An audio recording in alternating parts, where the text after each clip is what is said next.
I've been a fan of real-time strategy games since I played the first Command & Conquer in the 5th grade and traversed the universe of StarCraft in the 8th grade. It's been a genre I've enjoyed my entire life.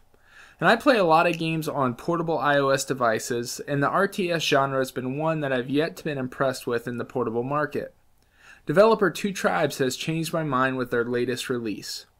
My name's Tony with the ClassicLeague.com Retro and Modern Gaming Podcast, and today I'm reviewing Swords and Soldiers HD for the iPad. This game is developed by Two Tribes and published by Chilingo, and there's also another version available for the iPhone and iPod Touch.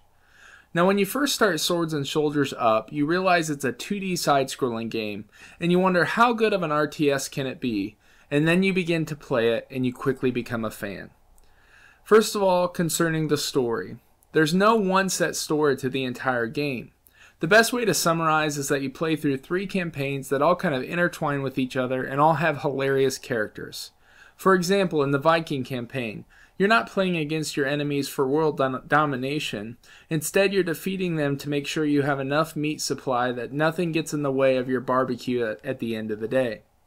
All 3 campaigns, the Viking, the Aztec, and the Chinese tribes, share this great humor and great characters as you play throughout each of them. So the stories are all tongue-in-cheek, but they keep you captivated and are perfect for a portable RTS game. As far as the actual gameplay is concerned, this is where the game becomes brilliant. The design of this game feels like it's the first iOS real-time strategy game that was actually designed for the device, and Two Tribes hit the nail on the head with this one. Instead of trying to copy console or PC RTS games, they made a new way to play, and it's brilliant. Each of the 3 campaigns have 10 levels that increase in difficulty and require a good amount of strategy to conquer. They also combine different kinds of strategy needed to win the level. In some, you're simply defeating the other army or kingdom. In others, you're surviving a certain amount of time before reinforcements can show up. And in others, you're spending resources wisely because you have a limited supply. So there's a really great mixture of gameplay throughout all the campaigns. Now, this follows a general format of an RTS game. You collect gold and mana, you build an army, you upgrade to stronger units, and you defeat the enemy. I played a lot of RTS games in my time, and this game gives you that feeling of really having to strategize to defeat the enemy and win the level. Now, the reason this feels so fresh on the iOS platform is because of the way it was designed. As you are capable to build and upgrade units, icons appear at the top of the screen, and you can select them at any time no matter where you are on the map to build more units and upgrade and so on. It's very easy to understand.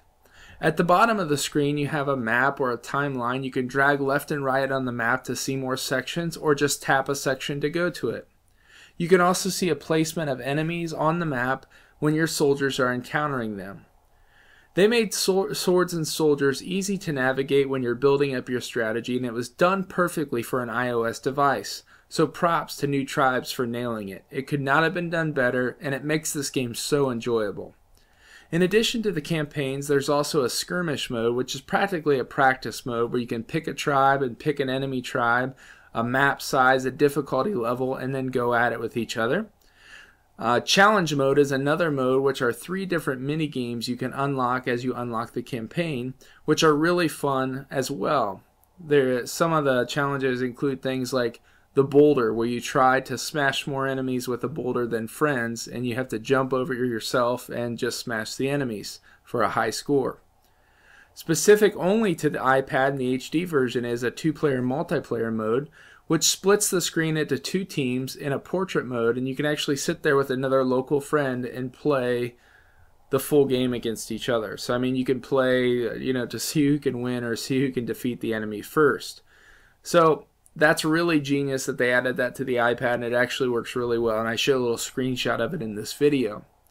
Now, the only thing I probably would have liked to see in this game that wasn't there was an online mode. It would have been really fun to have an online deathmatch mode, but there is a lot packed to this game, so I'm not complaining. The game is cartoony and fun from a graphic standpoint. The zany characters match their personalities, and it fits perfectly. As far as controls are concerned, I already talked about how great they are. They're very responsive, well placed, and a perfect layout for an RTS game on an iOS device. In conclusion, if you're an RTS fan or want to try out the genre, Swords and Soldiers is a must-have for your device.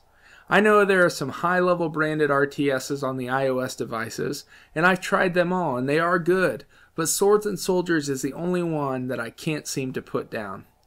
An online mode would have been awesome, but I'm satisfied with enough local multiplayer, minigames, and 3 great campaigns that they include.